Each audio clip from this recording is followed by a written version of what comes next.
Welcome back to PodX Studio. We love to take these deep dives into current events, especially for anyone new to following current affairs or maybe prepping for exams like the UPSC. It's really about hitting those key topics. Exactly. We've got a stack of sources today, and we'll be pulling out the important points from each one. Like a crash course. Yeah. So today we're covering everything from like international relations and legal developments to climate change, even some surprising demographic trends. Sounds good. Yeah. So buckle up. Let's get started. Let's jump right in with our first topic. This one focuses on a recent development in international relations, the strengthening partnership between India and Qatar. Okay, so they've just elevated their relationship to a strategic partnership? Right. That sounds like a big deal. Yeah, it signals a deepening of ties, a commitment to long-term cooperation across different sectors. So what does that actually mean, in practical terms? Well, we're talking increased economic collaboration, more investment flowing between the two countries, and even enhanced security cooperation. So not just symbolic, there's actual substance behind it. Yeah. What are some of the outcomes of this strategic partnership? Well, one of the most significant developments is the signing of a double taxation avoidance agreement. Okay. Or DTAA. DTAA. Yeah. I can imagine that's a big deal for businesses operating in both countries. It is. What does a DTAA actually do? Essentially, it prevents companies from being taxed twice on the same income in both India and Qatar. Oh, okay. So imagine an Indian company doing business in Qatar. Right. Without the DTAA, they would have to pay taxes on their profits to both governments. Ah. But with the DTAA, they only pay taxes once, either in India or Qatar. Got it. So that sounds like a major incentive for businesses to, expand their operation. It is. It's about creating a more favorable investment climate. Yeah, makes sense. And to further facilitate trade and investment, India and Qatar are also working towards a free trade agreement. Yes. An FTA. Exactly. So that would eliminate or reduce tariffs. Right, which would make products more competitive. Okay, so a DTAA to ease the tax burden and an FTA to boost trade. Sounds like they're going all in on this partnership. They are, and it's not just about economic gains. There's a strategic dimension as well. Right. Both countries share common concerns about regional security, particularly terrorism and extremism. Okay. So they've agreed to enhance intelligence sharing and cooperate on counterterrorism efforts. Got it. So it's a multifaceted partnership, trade, investment, and even regional security. Yeah. It'll be interesting to see how this relationship kind of plays out in the coming years. Absolutely. Now let's shift gears a bit and look at a domestic issue that's been generating a lot of controversy, the appointment of the Chief Election Commissioner. Yeah, there's been a lot of talk about this new law governing this whole appointment process, and it's facing legal challenges. It is. So break it down for us. Sure. So the Chief Election Commissioner, or CEC, is, a pivotal figure in India's democracy responsible for overseeing the conduct of free and fair elections. Right, of course. The process of appointing the CEC has always been a sensitive issue with, a lot of emphasis on ensuring its independence and impartiality. Okay, so what's changed? Why is this controversial now? Well, the government enacted a new law, the Chief Election Commissioner and Other Election Commissioners Appointment, Conditions of Service and Term of Office Act of 2023. Okay. And this law proposes a significant change to how the CEC is selected. Okay, so what's the new law say? What's different now? Under the new law, the CEC will be chosen by a 3-member committee. Okay. Consisting of the Prime Minister, the Leader of the Opposition in the Lok Sabha, and the Chief Justice of India. So a high-powered committee making the selection.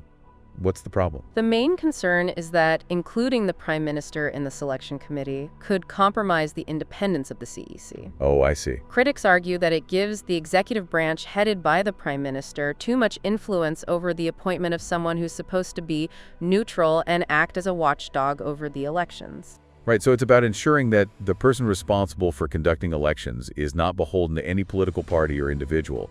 It's about safeguarding the integrity of the electoral process itself. Exactly. And this concern has led to legal challenges against the new law, right? Right. Several petitions have been filed in the Supreme Court questioning the validity of this new selection process. So it's now up to the Supreme Court to decide whether this new law passes muster. It's a crucial case with far-reaching implications for India's democracy. Absolutely. This is definitely one to watch closely. It's a reminder of the delicate balance of power in a democracy and the importance of safeguarding institutions that ensure free and fair elections. Well, we've covered international partnerships and legal battles over, constitutional principles. It feels like we've already touched on some major themes. We have, but we're just getting started. Oh? Okay, then stay tuned as we continue to, unravel the complexities of current affairs, breaking down these complex issues into bite-sized insights you can actually use. Okay, so let's switch gears a bit and talk about the environment and India's commitment to combating climate change. Yeah, it's a topic that's gaining, increasing urgency globally, and India has a significant role to play. Right, there's been a recent development that puts the spotlight on India's climate actions, the submission of its updated greenhouse gas inventory to the UN. Exactly. This report, officially known as the Biannual Transparency Report, or BTR, is a key requirement under the Paris Agreement, which India is a signatory to. It's essentially India's way of reporting its progress on reducing greenhouse gas emissions and outlining the steps it's taking to transition to a more sustainable future. So it's like India climate report card to the international community. What kind of information does this report contain? It's quite comprehensive. It includes data on India's greenhouse gas emissions from various sectors, including energy industry, agriculture, and forestry. This data gives a clear picture of where India stands in terms of its emissions profile. So it's about transparency and accountability, showing the world what India's emissions levels are. But it's not just about the numbers, right? It also outlines the actions India is taking to address climate change. Absolutely. The BTR goes beyond just presenting emissions data. It also details the policies and measures India is implementing to reduce its carbon footprint and adapt to the impacts of climate change. Okay. This includes initiatives to promote renewable energy, enhance energy efficiency, develop sustainable transportation systems, and protect forests. So it's a two-pronged approach, reducing emissions and building resilience to the inevitable changes that are already happening. It's about mitigating the problem and adapting to its consequences. Precisely. And this report isn't just for show. Right. It's subject to scrutiny by international experts who analyze the data, assess the effectiveness of the policies, and hold countries accountable for their commitments. It's part of a global framework to ensure collective action on climate change. Sounds like a rigorous process, but necessary to ensure that everyone is pulling their weight in this global effort. Now let's switch gears again and explore a topic that's been generating a lot of debate in India: digital censorship. Ah, yes, the intersection of technology, freedom of expression, and the government's role in regulating online content. It's a complex and constantly evolving issue. It is, and a recent controversy surrounding a comedian's remarks on a reality show has reignited this debate about the limits of free speech in the digital age. Right. This incident has brought to the forefront the question of what constitutes acceptable speech online and how much power the government should have to censor or regulate content that's deemed offensive or harmful. So where does India stand legally on this issue? What are the boundaries of digital censorship in the country? Well, the key piece of legislation governing online content regulation in India is Section 69A of the Information Technology Act of 2000. Okay. This section grants the government the power to block access to websites or specific content if it poses a threat to national security, public order, or decency. Okay, so there are provisions in place to restrict access to certain types of content. But decency seems like a rather subjective term. How does that defined, and who gets to decide what's decent or not? That's where things get tricky. The definition of decency in this context has been subject to much debate and interpretation. Critics argue that it's often used as a catch-all phrase to suppress dissenting voices or content that the government finds inconvenient. So there's a concern that this provision could be misused to stifle free speech or curtail legitimate criticism. Exactly. And this concern has been amplified by recent instances where the government has blocked websites or content without clear justification or due process, often citing vague reasons related to national security or public order. It sounds like a delicate balancing act between protecting free speech and preventing the spread of harmful content. Where do you see this debate heading in the future? It's hard to predict with certainty, but it's clear that digital censorship is an issue that's not going away anytime soon. As the internet and social media become increasingly integral to our lives, the question of how to regulate online content will only become more pressing. It's a debate that requires careful consideration of fundamental rights, the potential for misuse of power, and the need to protect individuals from online harms.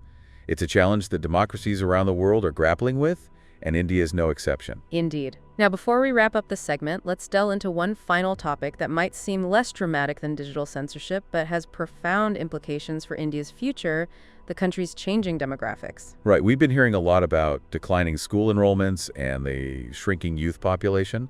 It's a trend that's raising concerns about India's long-term economic prospects. It's a complex issue with multiple factors at play. One of the primary drivers is the decline in India's fertility rate, which has fallen below the replacement level. Could you explain what that means? What's the replacement level, and why has India's fertility rate dipped below it? The replacement level is the average number of children per woman needed to maintain a stable population size. In India, the replacement level is 2.1 children per woman. However, in recent years, India's fertility rate has fallen to 2.01. So Indian women are having fewer children than needed to keep the population stable. What's contributing to this decline? There are several factors at play. Increased access to education and family planning services has empowered women to make choices about family size.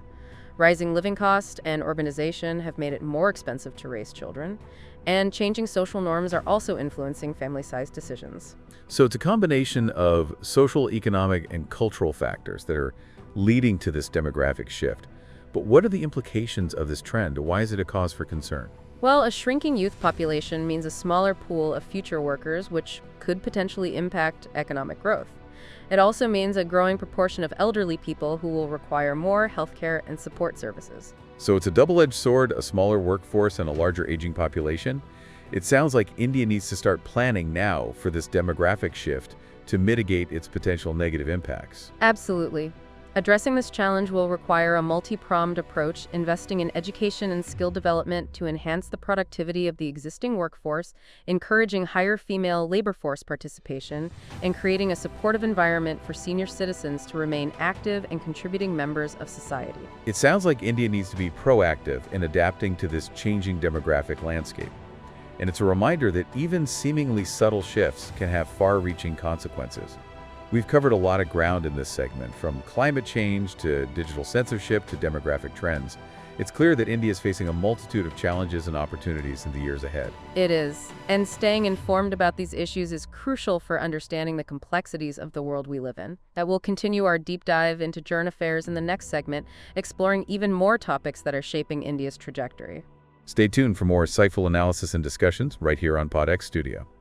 All right, so let's shift our focus now to something a little bit different, earthquake preparedness in India. Yeah, it's been on everyone's minds since that devastating earthquake in Turkey and Syria. Yeah, a real wake-up call. A stark reminder that, we live in a seismically active world, and India's no exception. Right, and the editorial we're looking at today really drives that point home. It lays out 5 crucial steps that India needs to take to mitigate the risks and be better prepared for a major earthquake. Really about acknowledging the threat and taking action, to protect lives and infrastructure. Absolutely. Okay, so let's break down these 5 steps. What's the first one? The most urgent step is updating India's seismic zonation maps. Okay. These maps divide the country into different zones based on the level of earthquake risk from Zone 2, the lowest risk, to Zone V, the highest. So having accurate and up-to-date information on which areas are most vulnerable? Right, because these maps are crucial for guiding construction practices and land use planning.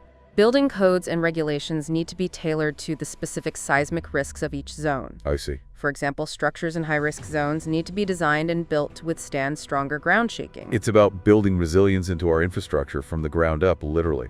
What's the second step? The second step focuses on restricting the development of major infrastructure projects in high-risk zones. Okay. Things like large dams, power plants, and other critical facilities. Makes sense why build something so vulnerable in an area prone to earthquakes.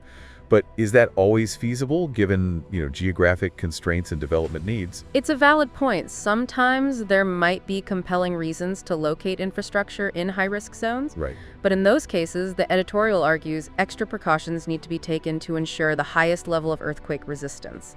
It's about minimizing the potential for catastrophic damage and loss of life. So weighing the risks and benefits carefully and making, informed decisions.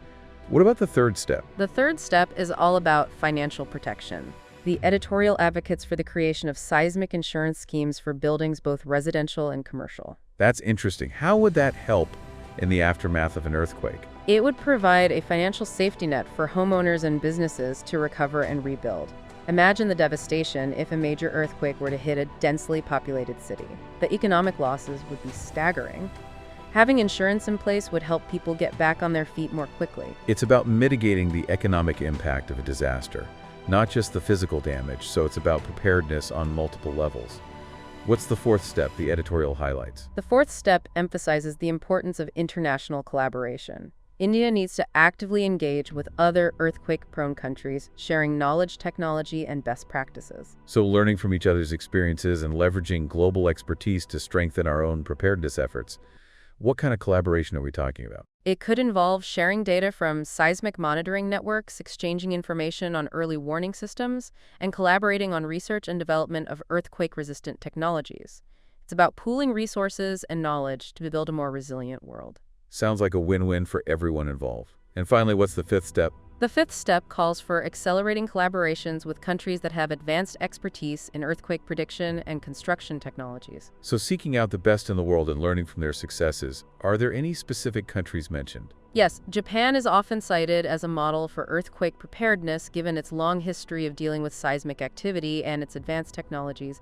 India could benefit greatly from collaborating with countries like Japan to enhance its own capabilities. It makes sense to learn from those who have faced similar challenges and have developed innovative solutions. Exactly. Now, the editorial doesn't just lay out these 5 steps, it also highlights some specific areas of concern in India that need immediate attention. Okay, what are some of the red flags they're raising? One of the biggest concerns is the vulnerability of infrastructure in the Himalaya region, which is highly prone to earthquakes.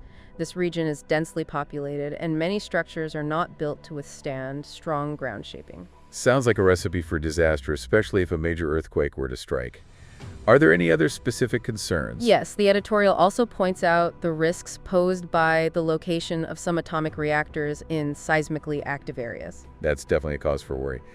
Are there any examples mentioned? Yes, the Narora atomic power plant in Uttar Pradesh is highlighted as a particular concern because it's located in Zone IFE, a high-risk zone. A sobering reminder that even our most critical infrastructure might not be as earthquake-proof as we'd like to believe. It is, and it underscores the urgency of taking those 5 steps we discussed earlier to mitigate these risks and protect lives and property. Wow. Well, I think we've covered a lot of ground in this deep dive. We've explored a wide range of issues, from international partnerships and legal debates to climate change, digital censorship, demographic shifts, and now earthquake preparedness. A real whirlwind tour of current affairs hitting on those key topics that are shaping India's present and future. And hopefully our listeners now have a better understanding of these complex issues and the interconnectedness of our world. Exactly. We've just scratched the surface, of course, but hopefully this has sparked your curiosity and given you a framework for thinking about these challenges. Remember, staying informed is an ongoing process. We encourage you to keep exploring these topics, delve deeper, and form your own opinions. And we'll be here at PodX Studio to guide you along the way. We'll continue to bring you insightful analysis, diverse perspectives, and thought-provoking discussions on the issues that matter most. So stay tuned for more deep dives, subscribe to our channel, and don't forget to like and share this episode with anyone who might find it valuable. Until next time, keep learning and keep questioning.